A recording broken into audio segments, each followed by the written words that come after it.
Well, welcome, everybody. I'm Mike Froman, President of the Council on Foreign Relations. It's good to see all of you here in New York, as well as our DC audience and our online audience. I think all told, we have over 600 members participating in this event, which is one of our largest events. Also here in New York, this is our third event of the day. And I see people who managed to spend breakfast, lunch, and dinner here. So welcome to the council meal plan. It's good post-COVID that we're back in person and can host you all and subsidize your meals. So thanks very much for being here. We're delighted to have four terrific world-class experts with us today. Lee Feinstein, President of McLarty Associates, former U.S. Ambassador to Poland. They're in DC. Along with them is Mary Beth Long, former Assistant Secretary of Defense for International Security Affairs. David Miliband, of course, President and CEO of the International Rescue Committee and former UK Foreign Secretary. And our very own Paul Stairs, Director of the Center for Preventive Action. Of course, today is the rollout of this year's Preventive Priorities Survey, which Paul's center produces, or what we affectionately call What to Lose Sleep Over in 2024. This survey has been going on for 16 years. It surveys about over 500 foreign policy experts. And when you read through it, it's interesting for what's both in there and what's not in there. The fact that 9/11 type mass casualty terrorist events no longer feature prominently in the survey, that is noteworthy. And as Paul will discuss, the fact that a domestic issue for the first time features prominently as a tier one issue is also noteworthy. It's not intended to be predictive. It's more about sensitizing decision makers about what some of the priorities around prevention ought to be. And it gets wide distribution across the US government and elsewhere. As Ben Franklin said, an ounce of prevention is worth a pound of cure. So hopefully this is a good investment in some prevention and that will make 2024 less in need of a cure. So at this point, it's my great pleasure to turn over to our presider, Juju Chang, co-anchor of Nightline. Thank you so much, Mike. Appreciate it. And welcome to all you hardcores who've been here in marathon session today. You've heard a bit about our panelists today, so I'm just going to go ahead and launch in. I think that today is fascinating in many ways because there are a number of unprecedented aspects of the PPS. As you know, the council has been putting it on for a number of years, since 2008. But I want Paul to start by giving us an overview of sort of where we've come from and where we are. Great. Well, thank you, Juju. Thank you, everybody, for being here, both in DC and New York, as well as online. What I thought I would do is just sort of build a little bit on what Mike said in introducing the PPS, say a little bit about what it is and what it is not, and then get into the main findings this year.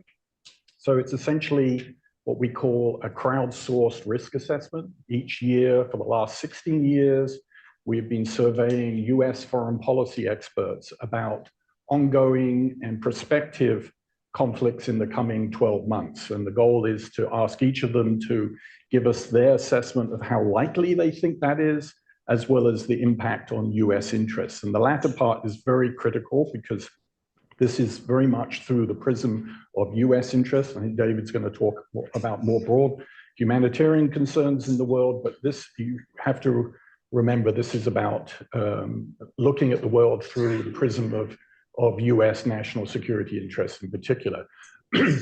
So this year, in terms of the main takeaways, there's a sort of broad macro observation I have. I think this year there's been an unprecedented level of anxiety or foreboding about the coming year, particularly conflict trends in the world. For the first time ever, I mean this, in 16 years, we have what we call three high contingencies. Three prospective conflicts in which are considered highly likely, as well as highly consequential for US interests. We've never had three. In fact, last year, there wasn't a single one. This year, we have three. Of the 30 contingencies that respondents asked to survey, only 2 were considered low probability. Also unprecedented, the others being sort of moderate, which you've got to remember is a 50-50 chance, so pretty high. So in terms of the top concerns this year, as Juju and I think Mike foreshadowed, the leading concern by far is the possibility of domestic terrorism, political violence around the upcoming presidential election in the US. And that in and of itself is unprecedented because Yes. it has So- a domestic concern. Those of you who are familiar with the PPS and have filled it out, and for which we are very grateful, you will recall that in previous years, we have never included domestic contingencies. We've only included foreign source threats to the United States. When we did the initial solicitation of what to include in this year's survey, there was overwhelming demand that a US domestic conflict contingency be included. And that has proven to be validated by the results. It's by far the most concerning issue for those who responded this year, closely followed by the possibility of escalation in the Middle East out of the ongoing Israel-Hamas conflict in Gaza. A lot of concern that it could metastasize throughout the Middle East, and we're seeing some signs that this is already happening. And thirdly, a surge in migration, unregulated migration toward the southwest border as a result of economic hardship, criminal violence, corruption in Central America, Mexico, and frankly, beyond. They're the top 3. But closely behind those, you've got Ukraine, the possibility that Ukraine could escalate, the possibility that there could be rising tensions over Taiwan. As many of you know, there's the election coming up this Saturday. There's North Korea, I call a hardy perennial. It's always in the survey. And one never quite knows whether that could become a serious concern at any moment. Cyber attack on the US, again, another hardy perennial, and Israel, Iran. They're the top ones. Just one thing I think is worth pointing out that I took away from this, this unprecedented concern among this year's respondents. I think it's had an effect on how other emerging conflicts or ongoing conflicts are viewed in the world. And I think David's going to pick up on this. Many of the most serious humanitarian crises in the world today are now ranked as tier 3 in this priority. And I think it's this high level of anxiety is having this sort of suppressing or depressing factor on how other conflicts in the world, like Sudan, South Sudan, Myanmar, DRC, it goes on, where huge numbers of people are being displaced and a lot of people are losing their lives. But we can get into all of this. Absolutely. And I'll encourage David to talk about the emergency watch list that the IRC put out and how it overlays the PPS. Just for those in the room and online, this is the analog version of the report. It will be available here in the room and also online. Today is being referred to as a super hybrid meeting that we have people in person both here in New York and in DC. So I want to flip to DC, but also warn you that we're going to, at about 1:30, go to questions both from DC, New York, and online. So we'll prepare for that. So I'm going to go to DC and turn to Mary Beth, because we spoke earlier, Mary Beth, about the fact that you were recently in Doha and took part in meetings with members of the Palestinian Authority, because I want to get you to talk a little bit about Israel-Hamas, which ranks so high on the PPS.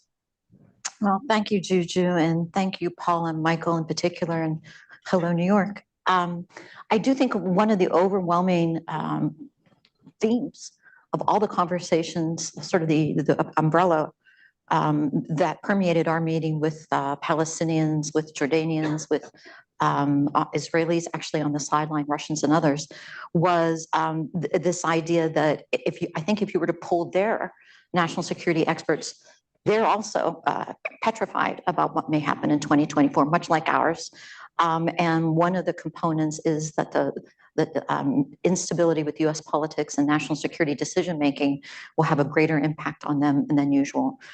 But overwhelmingly, as far as the Palestinian conflict is concerned, I think there is a very worrisome, huge disconnect, Juju, between the expectations of what might happen after the offensive of Israel and who will be in charge, and whether that'll be an evolving situation where you have phased approach, and what role the Palestinian Authority will have. And I found, frankly, a lot of hand-wringing and unrealistic expectations about how incredibly difficult it will be, not only from a humanitarian standpoint, but getting the security and the infrastructure back into Gaza. Who will do this and under what will probably a quasi hostile environment is something people are just getting their heads around. Thank you for that, Mary Beth. So David, let me turn to you on that. You were telling us about some of the briefings you were getting from staffers on the ground, and giving you a sense of what it's really like in Gaza right now. Well, there's quite a lot of reporting now from ground level. What I can report to you is that very experienced humanitarians, in the case of the discussion I had today, it was with our one of our emergency medical teams. These are very experienced people, and it doesn't take much to shock them, and it doesn't take much to scare them. But they're very shocked and they're very scared about the current situation, about the implications for Palestinian civilians, and about their ability to do their jobs. We had to put out a press notice on Sunday actually, to say that our team at the Al-Aqsa Hospital had been warned that it was now a red zone and was therefore not safe for them to stay. So they had to retreat from that hospital. And a new team that's going in today is going to be going into a different hospital. I think it's worth flagging a couple of things just from the humanitarian perspective. The north of Gaza has not been in the news, and it's very, very, very hard to get in there. We still think there are around 200,000 people in the north of Gaza. The displacement in the center and south of Gaza now is multiple displacements of multiple families. So the figures are 1.6, 1.8, 1.9 million out of a 2.2 million population who've been displaced, forcibly displaced as a result of fighting. The third thing is we were warning in November about public health and the threat to public health from the demolition of the infrastructure there.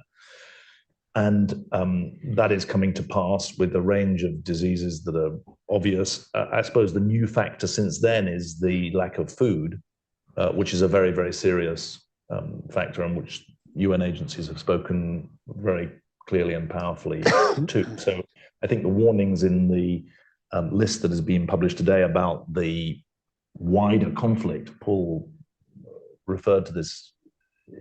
I think it's probably wrong to talk about the prospect of a wider conflict. There is a wider conflict. There is conflict in the West Bank. There's conflict in Lebanon. We obviously have teams in Lebanon, Jordan, Iraq, and Syria.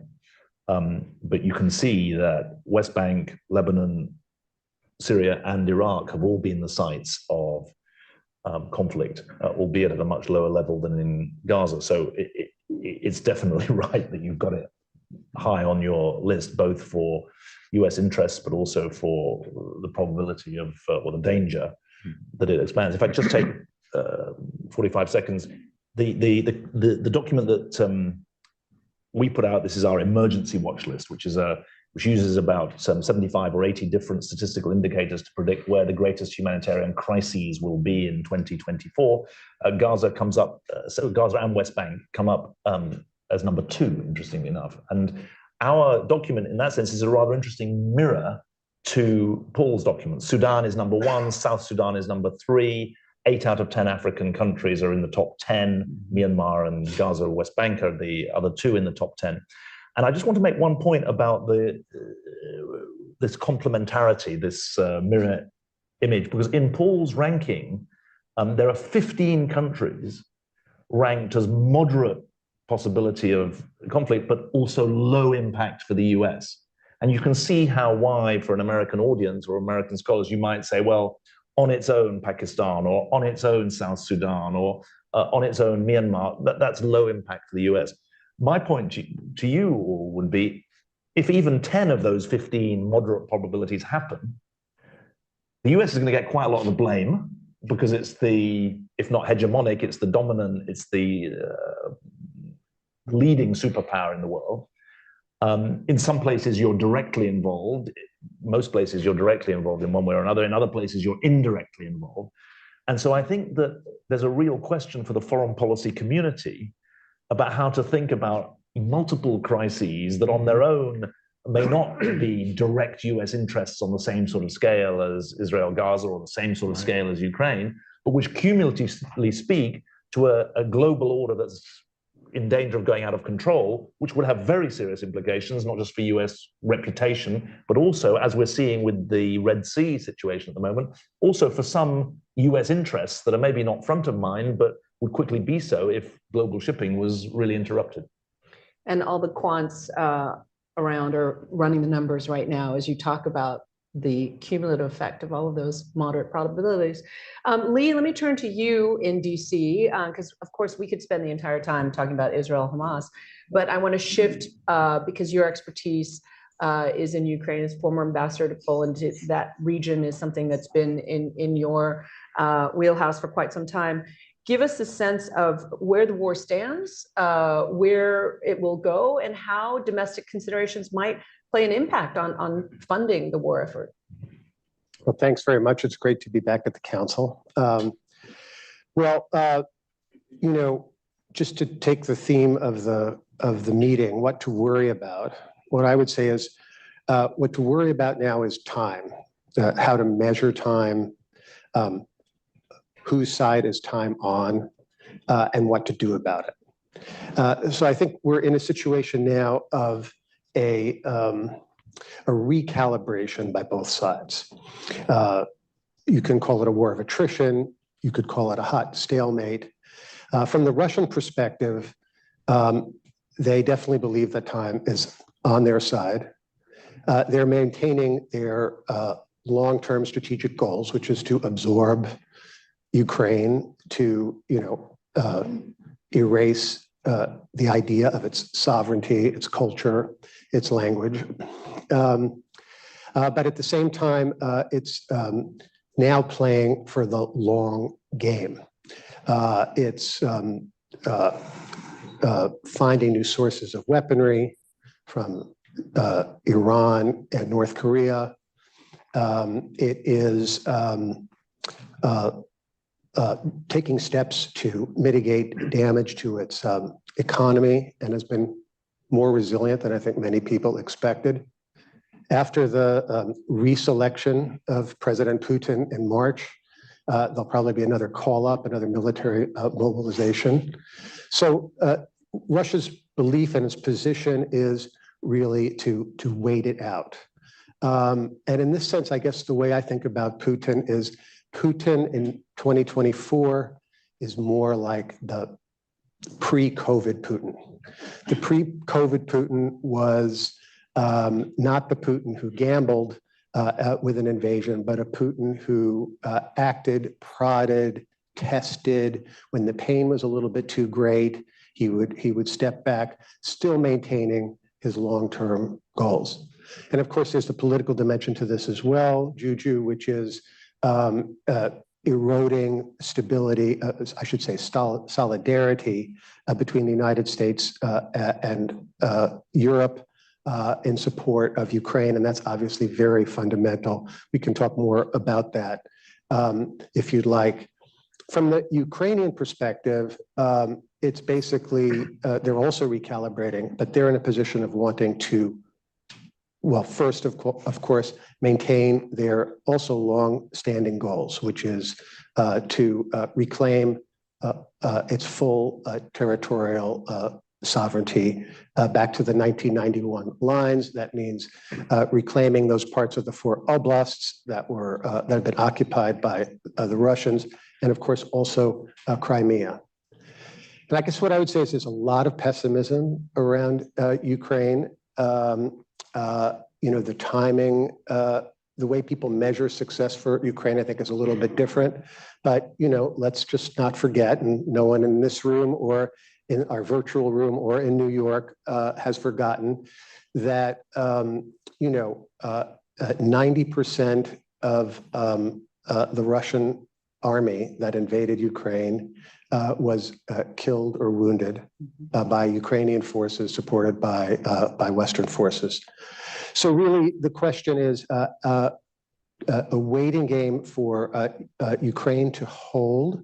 They've had some success in the Black Sea and Crimea, degrading Crimea as an operating base for the Russians, and really, honestly, maintaining, strengthening solidarity in the United States and Europe to support Ukraine for the long term, because that's what it's going to take. And it's not purely a military, a set of military options and policies, but also economic ones. And here, the long term requires not only international support, but also meaningful economic recovery efforts in Ukraine as Ukraine's defenses get better and as this becomes more possible. Thank you for that, Lee. Paul, let me get you to talk a little bit about what you refer to as the hardy perennials. You talk about cyber attacks always being sort of in that second tier zone. Give us an update, if you will, on that, but also how it may play into the number one concern, which is that of domestic terrorism, right, and how misinformation can play a role in that. Well, as Mike indicated at the outset, the hardy perennial for the first 10, 15 years of this exercise has always been mass casualty attack on the US, another 9/11. And last year was the first time that just didn't even appear in the survey. But others have remained. You mentioned North Korea. They have not been idle in terms of their capabilities to deliver long-range nuclear weapons. And many of you know they've reached agreement with Russia to supply Russia with weapons to fight Ukraine. Their rhetoric has continued to be very bellicose and concerning to neighbors. And so we can't essentially take our eyes off North Korea or to do so at our peril. The other hardy perennial is a cyber attack, a mass casualty, a major disruptive attack on critical infrastructure. Always hard to evaluate, but it is always up there. And I think if you talk to any professional in this area, they always maintain that this is a real concern. And I think it becomes the aperture sort of widens somewhat when you think of the number one concern. I think this is where you are leading, and that is the growing polarization in this country, political polarization, the possibility of political violence, domestic terrorism. And I think we can speculate why so many foreign policy experts pick this as the number one concern. There's obviously the threat to life and liberty within the US, but I think they are also concerned about the possibility of foreign powers, adversaries, whether they are states or non-state actors, fomenting further dissension, further division within the US through manipulation of social media, disinformation, and so on. So that's definitely one. I think there's a larger concern too that if we are distracted by internal turbulence around the elections, that other players might take advantage of that to pursue their agendas in ways that are also threatening to US interests and take the opportunity to do things that frankly would be very destabilizing. I think that's the other one. And then there's the sort of broader concern that it's very difficult to advocate for democracy and the orderly transfer of power abroad when you face difficulties of doing it at home. It just makes it much harder for us to advocate for those kinds of policies. So I think that probably explains why there's so much concern. Mary Beth, I saw you nodding your head when Paul was talking about foreign intervention, essentially. But I also want you to address, so feel free to jump in on that, but also want you to address this idea of the border surge of migrants, which is also top tier and number 3 in ranking in this PPS. You mentioned that you were at the border talking to asylum seekers, looking at the motivations of whether they were climate migrants or fleeing political instability, sort of where we are and that crisis as well. Well, great, and thank you, and thanks for catching that I was nodding my head. I think there's a underlying, I think, reality that we all are not recognizing. This, everybody knows that 2024 is going to be very contentious, but as we all know, regardless of what political side you're on, we've had Russian and Chinese involvement in our elections throughout our history. And in our last presidential elections, they were severe at multiple levels. And there's been really no consequences for that. And it's almost impossible to protect against that. So what Juju and Paul were talking about regarding foreign involvement, whether it's saber rattling or even security actions by the Chinese taking advantage in Taiwan, or the Russians making moves abroad, that's very important. But there will be attempts across the board, not just with the usual Chinese and Russians involvement in our elections, but I'm sure the Iranians and others will certainly try to make hay, so to speak, while we, one of our liberties are, freedom of speech, and we're open to propaganda and diverse voices, and they will take full advantage. So there will be a lot of agitation and attempting to divide the sides. I think, and this dovetails with the border issue, I was down on the border, and when I was in CIA and also at DOD, I spent a lot of time on border issues, and was down at an invitation of a friend of mine who works on DHS issues. And I think there's no secret, and as Paul brings out, border and humanitarian aspects of it, and the security aspects have catapulted as a concern. I think part of that is security. I think part of that is economic. I think part of that is political. But number one, the poverty and the desperate nature of the immigrants, and the concept by most of the people who were moving in our direction that this was a unprecedented and perhaps a once in a lifetime opportunity for them and their families to get across the border, because the border, whether we like it or not, is perceived as being open. That's the result of our policies. And it has been a tremendous strain on both Americans, but the Mexicans and the transit states as well, and a horrible strain on the states. If you speak to the state governments, it's going to have an impact not only on those people economically, but politically, I think, in the next elections in 2024. The other thing that's sort of glossed over, I think one of the reasons why border and those concerns have risen in our concern are the huge problem that we are facing with fentanyl and other illicit activities that are not only occurring on the border, but I think the border is thriving. You can't spend a day at the border without seeing evidence of going, whoa, that doesn't look right. And if you speak to our border personnel, they're simply overwhelmed with the sex trafficking, or what appears to be trafficking of persons, including children and females unaccompanied. We have a huge problem. It's congressional inquiry level of lost children.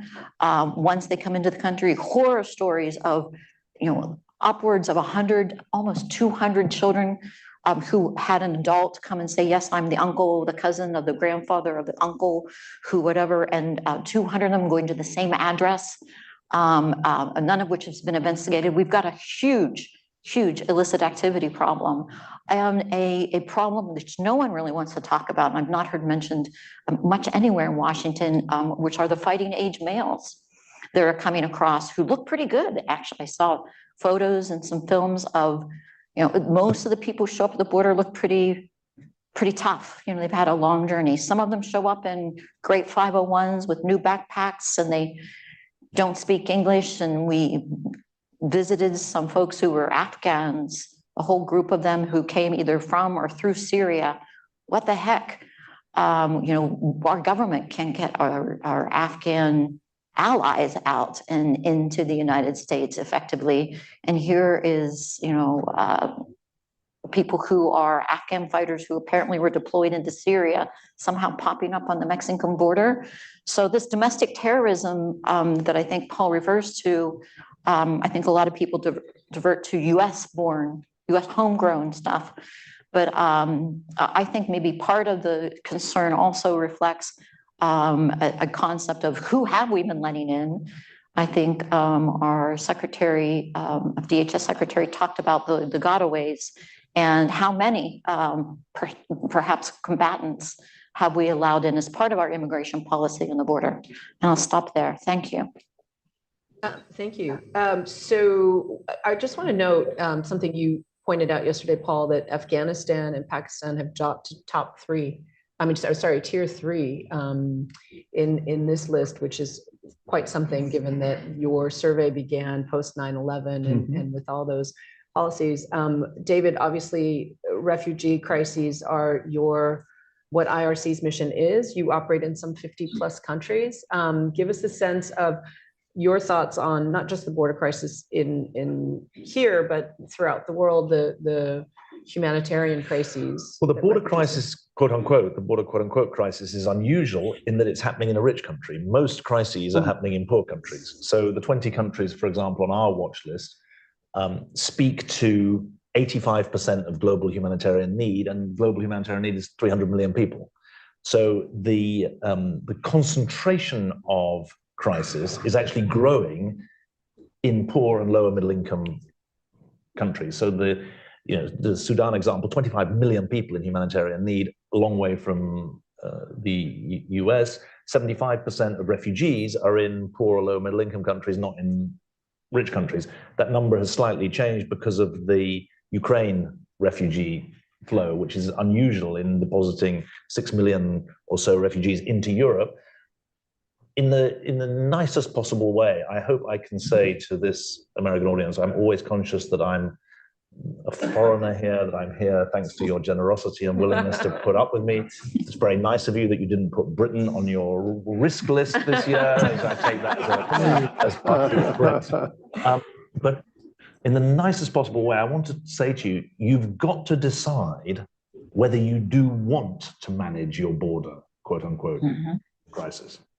And I say that because there is a lot of experience around the world of how to manage large flows of people. Germany didn't get everything right in 2015-16, but it processed 1.5 million asylum claims in the space of 6 to 9 months.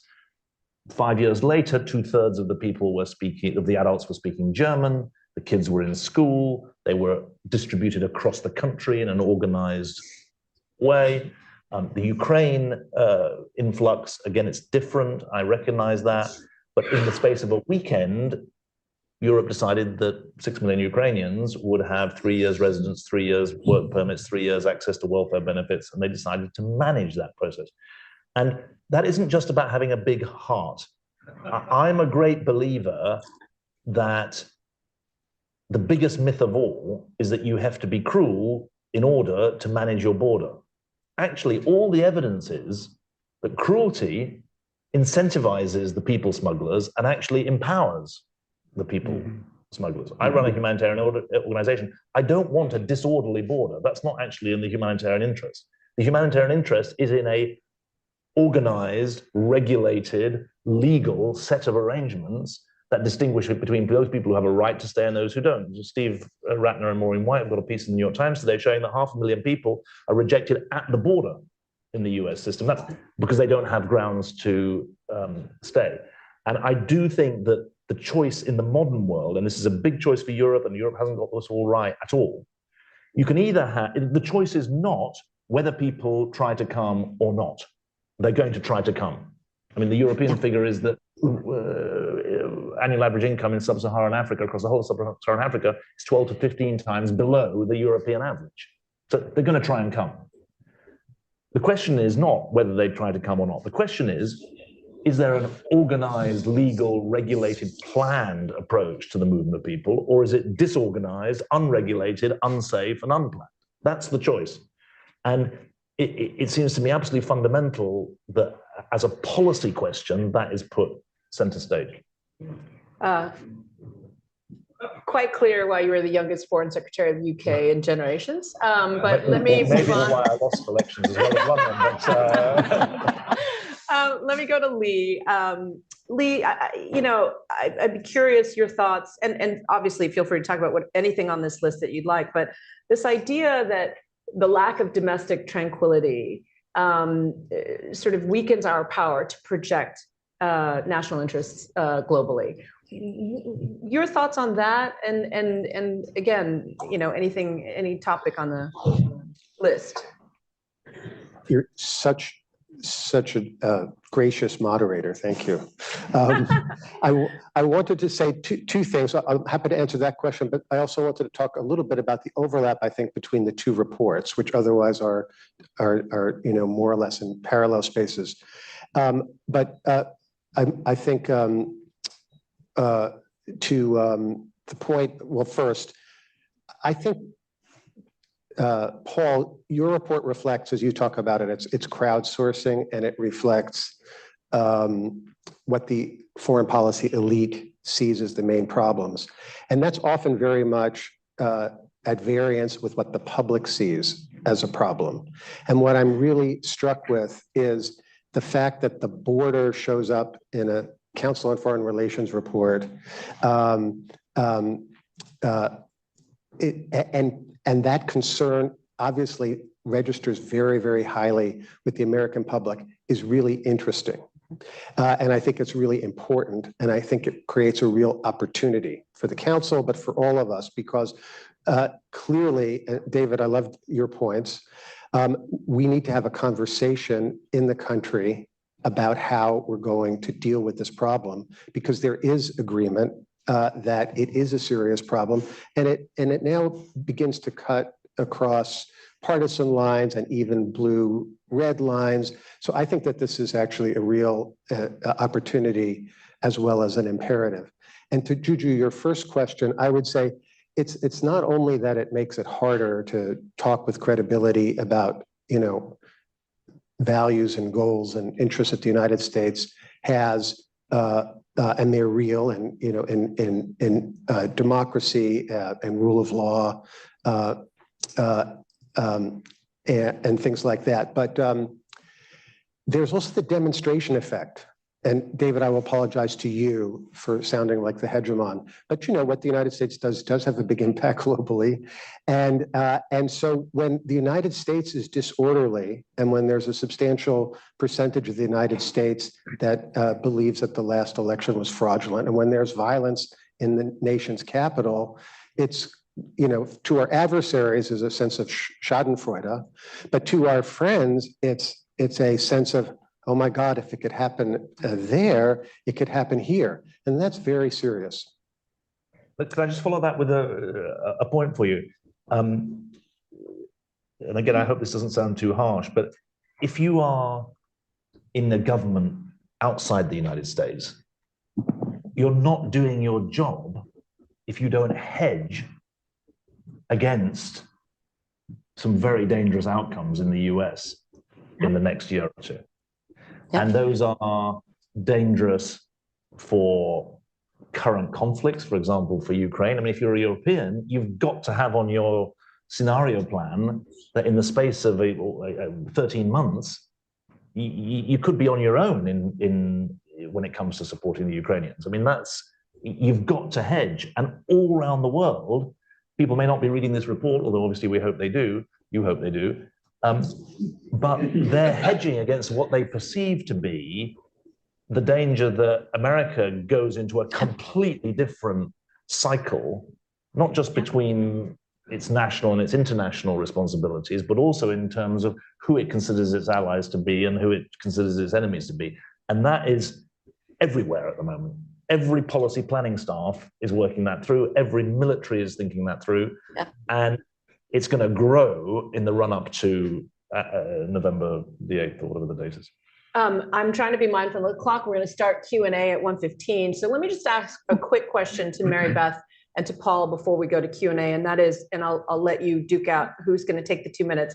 Mary Beth, I think when I was going through your CV and noted not only that you're a first generation college graduate, but then you went on to get multiple graduate degrees, one of which was in Taiwan.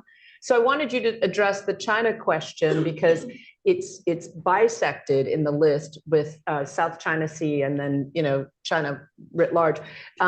With the Taiwan elections on Saturday, give us a quick update. But also, Paul, you've written no fewer than 9 books on foreign policy, emphasis on prevention. And this is called the Preventative Priorities Survey. Give us a quick view on that, and then we'll go to questions. Mary Beth, let's start with you. I'll do a quick 30-second, and just as a point of order, my study in Taiwan and subsequent study in China actually was part of my undergrad program, but I just want to make sure I'm not misrepresenting myself. And I thoroughly misrepresenting you. No, I thoroughly ascribe to what our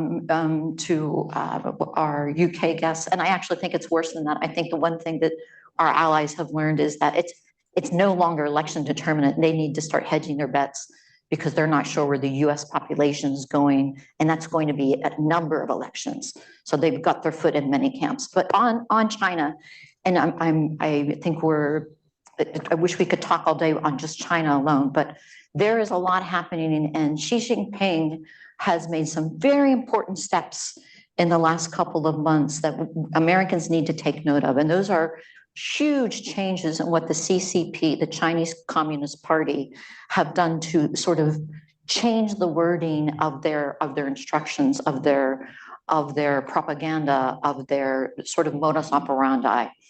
And that means putting Xi first. Xi is the party. Xi is the future of China. Xi is the person and individual around whom things will be decided and enforced. And while China has problems, I think, woe to us not to underestimate what China is willing to do to confront the US, number one. Woe to us while our allies are hedging their bets to make them choose between doing things with China and doing things with us, because there will be consequences there, particularly economically, that we cannot address.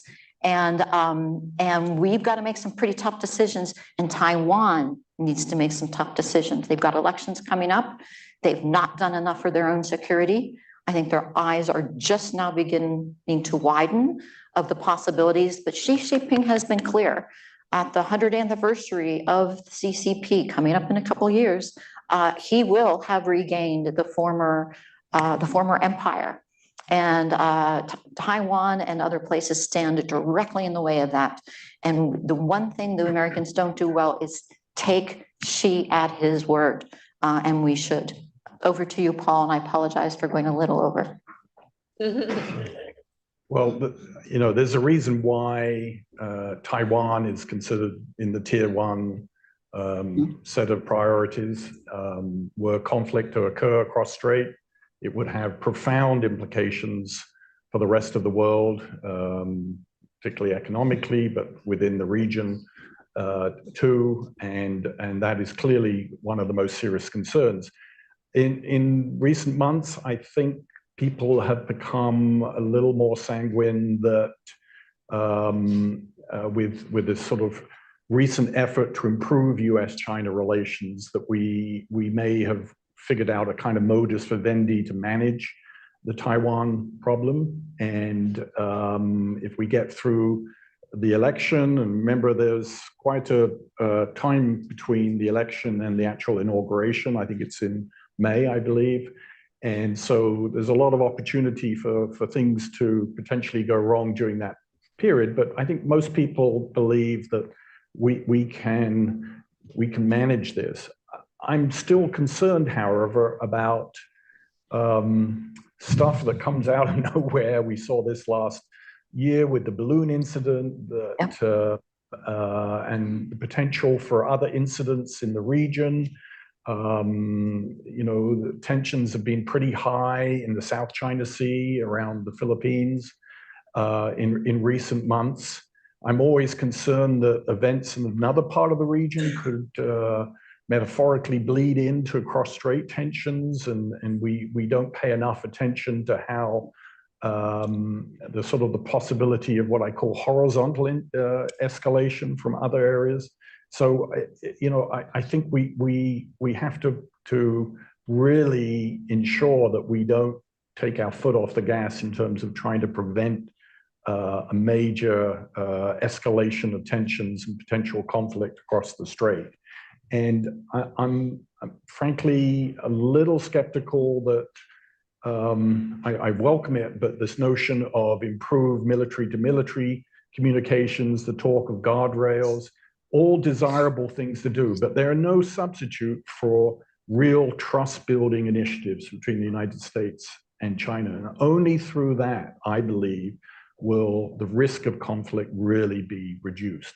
And that's what we got to focus on. We can't just talk about improving the level of communication between military officials or exchanging cell phone numbers or whatever, because that, when you're in that situation, we're already in dangerous territory. So I want to do more what we would call upstream prevention to avert the possibility that we're ever in this situation. Let's hope it's more than an ounce of prevention. Let's go to this room, look for questions in the room. Go over here. We'll take you since you're closer to the microphone. Okay, thank you very much, Joanna Weschler. Much of what we are talking today about is dangers that are actually likely to occur in the US. So I would like to, which isn't normally the case here, I wanted to ask the three American speakers among you all to perhaps comment on what the one foreigner said about the part, about the fact that perhaps cruelty for pragmatic reasons is something that the US should abandon.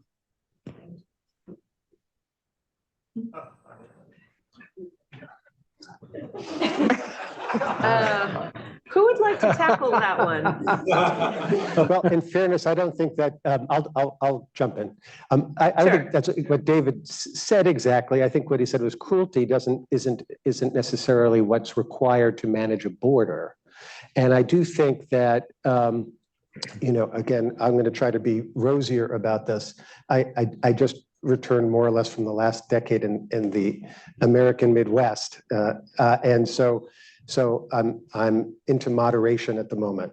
And I actually do believe that the fact that elites and the public equally recognize this as a problem creates an opportunity to address it. And David, I think if I read correctly, you have a really interesting project in Arizona, which kind of gave an example of how more effectively the influx of migrants can be handled at the border. And I think, probably almost everybody in this room can trace their own backgrounds in some way or another, either to very unwelcome entries into the United States or the opposite. And so I think that there's a real basis here for some cooperation, not even, bipartisan cooperation, but cooperation across different sort of sociological groupings, geographic groupings,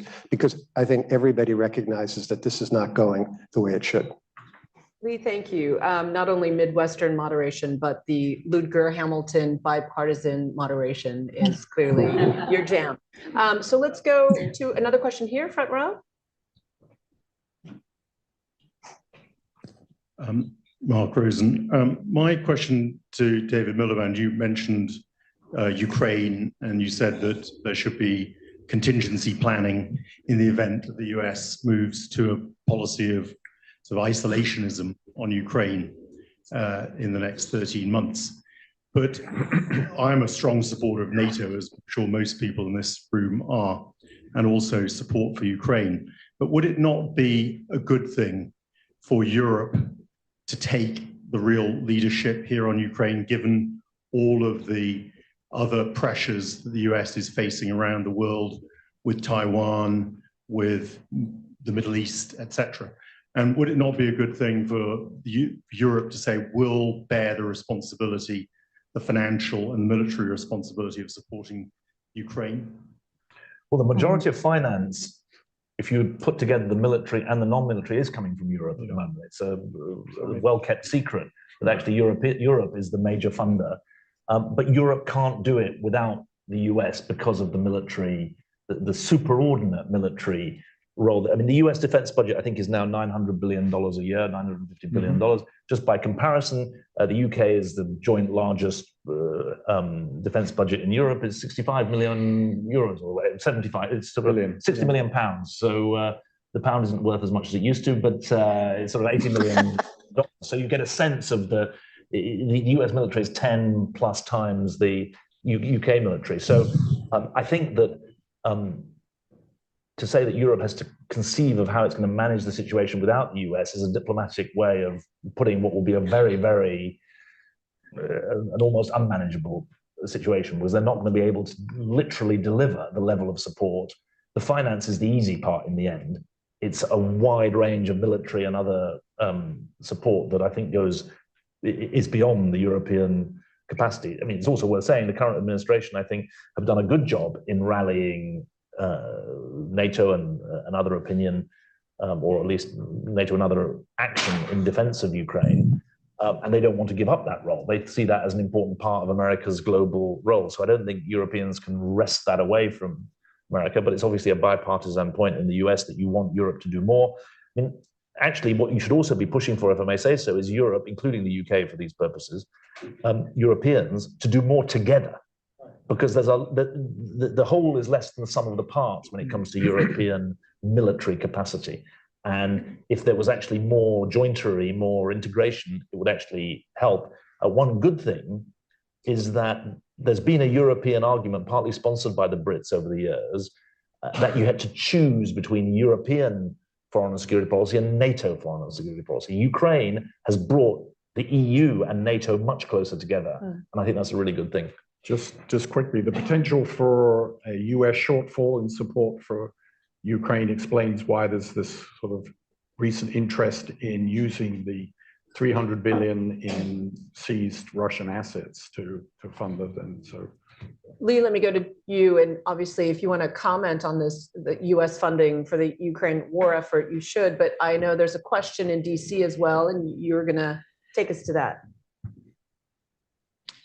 Okay, in the back, yes. Please state your name and affiliation. Welby Lehman with Walmart. I wanted to focus on one of the three goals of the center. It's to prevent, to diffuse, or to resolve, I think is the language, these conflicts. Focusing on the middle one, diffuse. What strategies for diffusing the first of these risks are identified in your work? So much of the focus on this, including in CFR meetings, has been on prevention and on resolution, using both political and legal and broader cultural tools that in some ways are the opposite of the language that we use when referring to diffusing other types of things: trust building, bringing both sides to the table, compromise. So what is available to us in this regard? Sure. So you're talking about the potential for increased political violence, domestic terrorism in the US, as I understand you. So the way I typically look at things, so that the range of possibilities is essentially a forensic approach. I look at motive, means, and opportunities. And in each of those categories, there are things we can do. In this case, in terms of the motivation, much more can be done to avoid incitement and fomenting division and polarization. A very strong message on this from the White House, I think, is starting to appear now. In terms of the means, sort of ensuring that access to weapons, critical materials used for explosives, restricting this access of people, particularly with extremist views, to having access to these guns and weapons and materials is very important. And then the opportunities. You know, we can look at the political calendar over the next 12 months, and we can already anticipate the places where violence could happen, whether it's in the primaries, the conventions, the voting booths, the other key milestones in the electoral calendar, which if there were violence or terrorism around those, it would have a major amplifying effect. And we can do things in advance to reduce the risk that occurring, increasing the security level. The FBI has a way to designate certain events as, I think, national security events. And when they do that, it kicks in a whole level of protective measures to reduce the risk, just as whenever the president visits and gives a speech anywhere, you know, the Secret Service, FBI ramps up. So we can do that throughout the election system, and it's beyond the election, as I think January 6th event showed that we also have to be mindful. So there's a lot we can do. Individually, they may not seem a lot, but collectively, I think that they can make a real difference. Okay, we want to take a virtual question. I guess we'll take the next question from Rachel Bronson.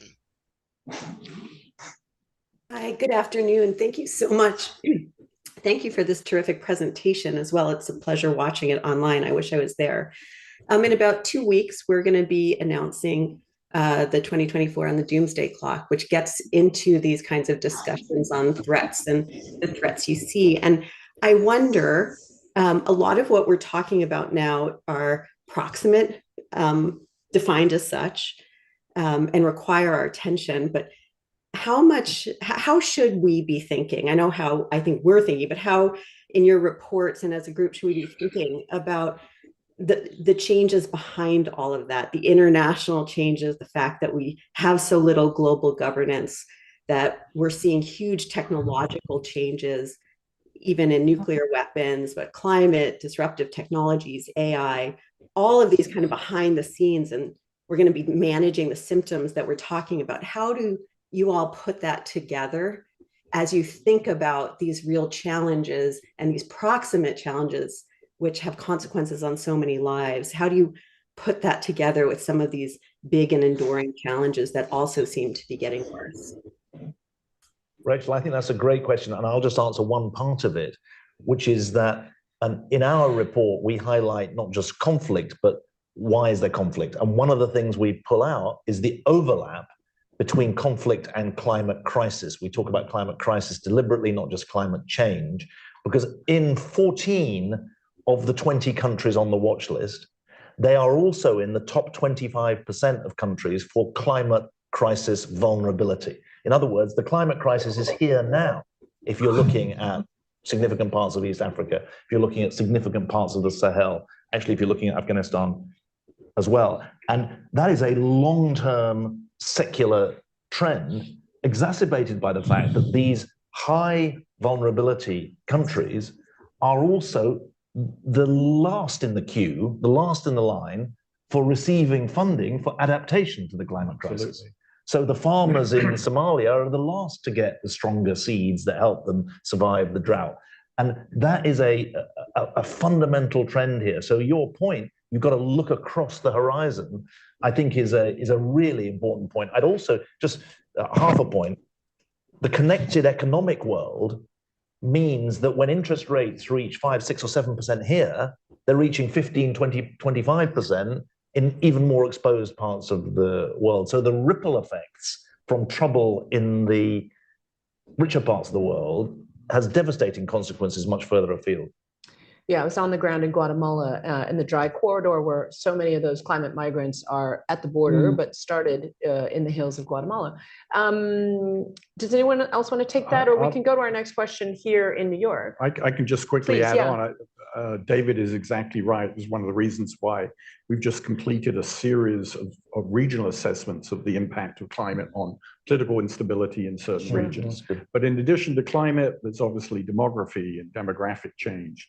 There's the impact of technology. I don't have to tell you, Rachel, about the concern that many people have about AI and strategic stability and nuclear weapons, another big factor.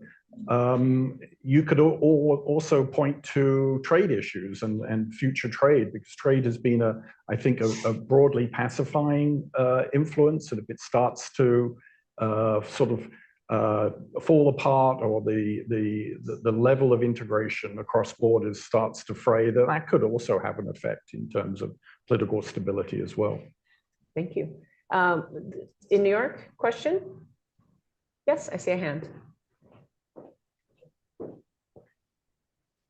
Jeff Laurenti. I am tempted to ask the citizen of the island state that formerly was part of Europe about the strange relationship with Rwanda. But more broadly, I think the question on the refugee and migrant flows goes to an issue of whether or not all of the other preventive actions that we are often urged to take, development aid, liberalized terms of trade, and such, whether there is any really solid evidence that those make a difference in affecting a tranquil society in all of the developing world, or whether that is so far removed from consequences that we really can't make that argument to our public that those are investments important to make. Well, I can give you a very brisk answer to that in three parts. One, we do know that countries which develop reach a stage when they stop exporting people and start importing people. And the turnaround figure is around an annual average income of $11,000 or $12,000 a year. So that's the turnaround point from memory. Secondly, the conflict drivers are different. And the weakest instruments that we have in the policy toolkit are about nation building and stabilization. They're the weakest tools. We have some not bad tools about peace building and peacemaking at a very micro level. But when it comes to conflict affected states, it's a very weak toolkit. That's why you've got more than 50 civil wars going on around, civil conflicts going on around the world. Third and final point, on the receiving end, and this is something for you to think about as the ambassador thinks about how to exploit this political moment when the elites and the people both concerned about the border. I promise you, you will not sort out your refugee asylum problem if you don't also sort out your immigration issue. They're different, but they are related. And we've got a lot of experience of this in the UK, which is still part of Europe, even though it's not part of the EU, I should point out. We haven't changed our geography, even though we've changed our political links. But unless you decide what you want your legal immigration system to be, your asylum seeking and refugee process is going to end up bearing an impossible share of the load. And so the two go together in that sense. I'm sure we're going to continue our Tease the Brit session, but let's go to DC for another question. Yes. Hi, Allison Miner, the Brookings Institution. I think that one of the helpful things about this survey is not just to confirm the issues that are top of mind for everyone, the three that we've been discussing, but also to highlight those tier 2 crises or potential threats in the survey. And I know that David spoke to the potential consequences from the tier 3 threats if those all proliferate, but I'd be interested in the panelists' thoughts about how we're handling the tier 2 crises, either that kind of crises that in general, the moderate impact, moderate likelihood, or some of the specific ones that are listed in the report. So I think that's Turkey and violence with its neighbors, Yemen, Iran, Egypt, and China, India. Thank you. Go ahead, Mary Beth. I'll jump in real quickly. First, just as an overall issue, I think if you speak to most national security folk, all of us have sort of acquiesced to a real change in the world. We used to be able to sort of bifurcate issues and deal with Iraq, deal with Afghanistan, deal with China, not only as a security issue, but sort of as an isolated, and hybrid threats has now become actually something that has been talked about for a long time. And the fact that everything happens at once, I think is going to become a norm. And so we're going to have to walk and chew gum at the same time. And there's a little bit still of a mentality in our infrastructure actually is sort of designed to one thing at a time, one process at a time, and that is no longer going to fly. And that's what our allies and our foes are really dealing with. And I think the real problem is if you look at the tier 1 and the tier 2, a lot of the Iran is a perfect example, Yemen is a perfect example, slop over into tier 1. And it's the failure of having addressed Iran, for example, and not only its nuclear proliferation, but its hegemonic aspirations in the region, its meddling that has exploded really in the last 15 years, has pushed Houthis, had catastrophic effects on Lebanon, has had important implications for Syria and North Africa. It's our failure to have addressed the tier 2 issues. There are some places where I think there's some opportunities. Erdogan goes back and forth between his willingness and his openness to have a closer relationship with the United States and Europe. But he's a little bit of a moving target depending on his situation. But there are opportunities there to work with him. And there are opportunities with a lot of the tier 2 countries to at least avoid exacerbating the problems. When David was speaking a little while about immigration, I'm of the opinion is we've made the decision on immigration. We have laws regarding immigration and coming into our country. We have chosen to ignore them or to change them or to collapse the idea of having something that's organized and maybe doesn't say yes to everybody is somehow a bad thing and makes us bad people. No, it makes us organize and actually focus. But we've walked away from that in our policies and our practices. Our immigration problem in the southwest border, we were warned decades ago by the Central American countries that this was going to happen, in part because we are exporting a lot of our illegal immigrants from our prisons back to Honduras, Guatemala, and other countries where they were forming gangs, which eventually became a threat to the state and pushed out legitimate citizens into climate change, but also violence refugees, I would say. So from a second tier standpoint, our failure not to address those in many respects as the underlying instigators or exacerbators of the tier 1, it will be problematic for us if we don't figure out how to walk and chew gum at the same time.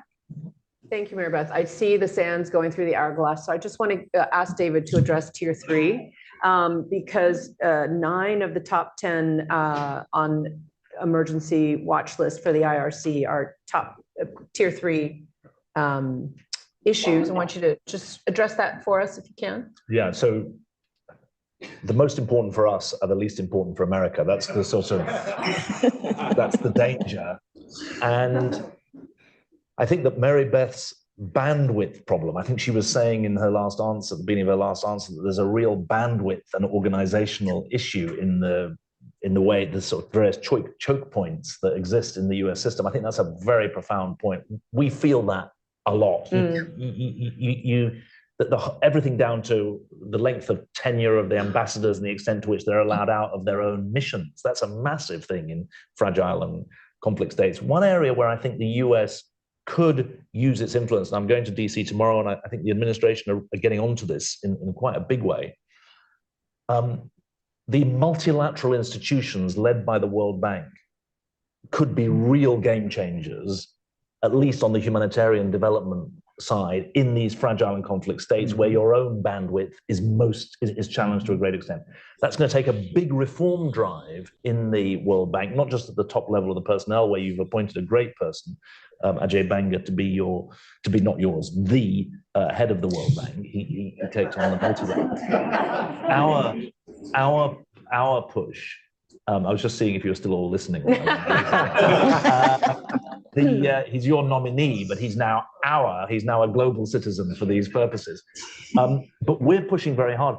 The World Bank is going to have a massive change in its operating model and culture if it's to get to grips with the way to work in a fragile and conflict state, where government is a combatant in conflict, where its writ doesn't run across the country, where you have to have a totally different relationship with civil society if you're to have action. But US drive in the multilateral system is, I think, a neglected aspect and becomes even more important at a time when your bandwidth is challenged at the domestic front.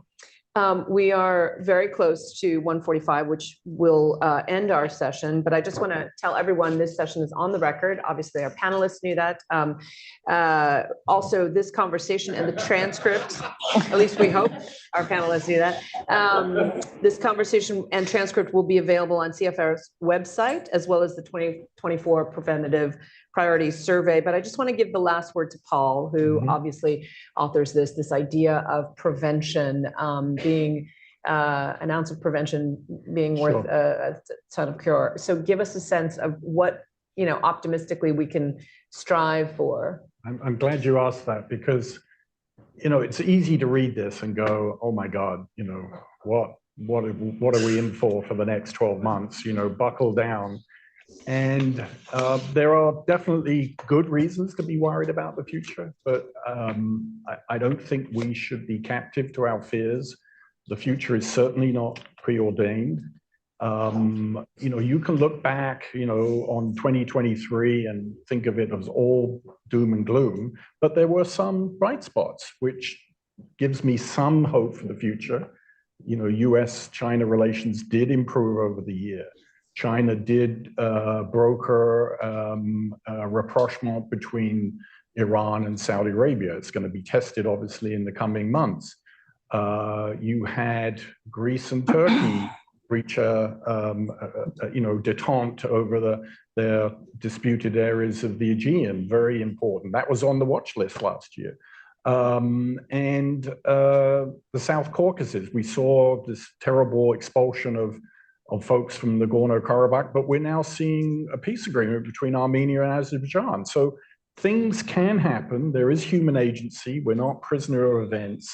And I think if we keep our eye on the ball and try to be a little forward-leaning, a little proactive on certain things, we can make the place less conflict-prone and safer for everybody else. Thank you so much for that note of optimism after giving us a gigantic list of things to worry about.